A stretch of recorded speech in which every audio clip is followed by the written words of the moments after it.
تقریبا 3.5 کاله مخکې افغانۍ 130 روپۍ ته رسېدلې وه. همدغه د دې تجارانو او د صرافانو برکت و چې تقریبا 3 میاشتې مخکې د 460 روپۍ ته راغله.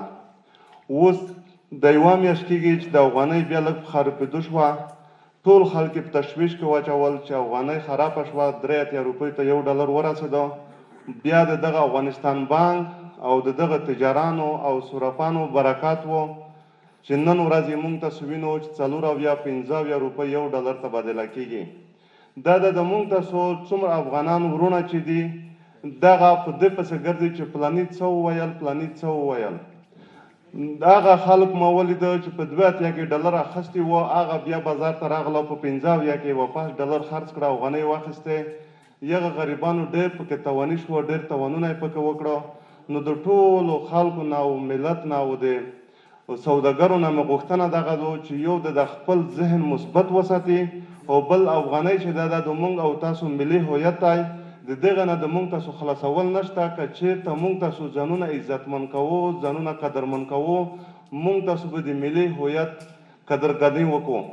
نو د ټولو نه بیا هم غوښتنه دغه ده چې په دې کې موږ تاسو لاس سره یو کړو او د افغانستان بانک چې کومې وعدې کړې وې هغه خپله وعدې پوره کړې.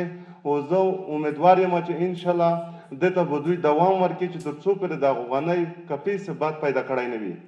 موږ تاسو په افغانستان کې الحمدلله نه د چا نه قرضدار یو، نه د چا د پریشر لاندې یو، نه د چا امسیاګان یو.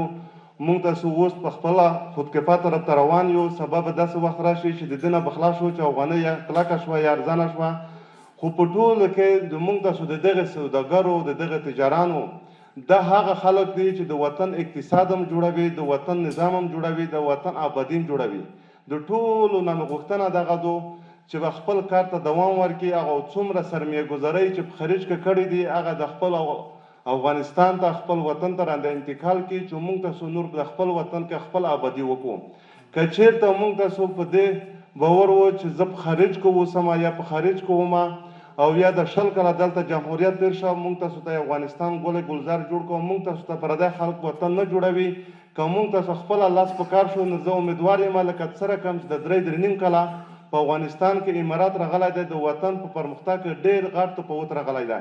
نو چې موږ تاسو د دې خلکو سره انشاءالله اوږه په اوږه شو، زه امیدوار یم چې دغه خپل وطن او د افغانستان ملت به د دغه نه خلاص شي چې یا بل وطن ته کډه وکړي یا بل وطن ته سفر وکړي یا خپل ژوند په خطر کې واچوي. نو د افغانستان بانک نه خصوصا زه ډېره زیاته مننه کوم د مشرتابه نه یې چې د موږ سره کومې وعدې کړې وې هغه وعدې ټولې په حقیقت کې بدل کړې.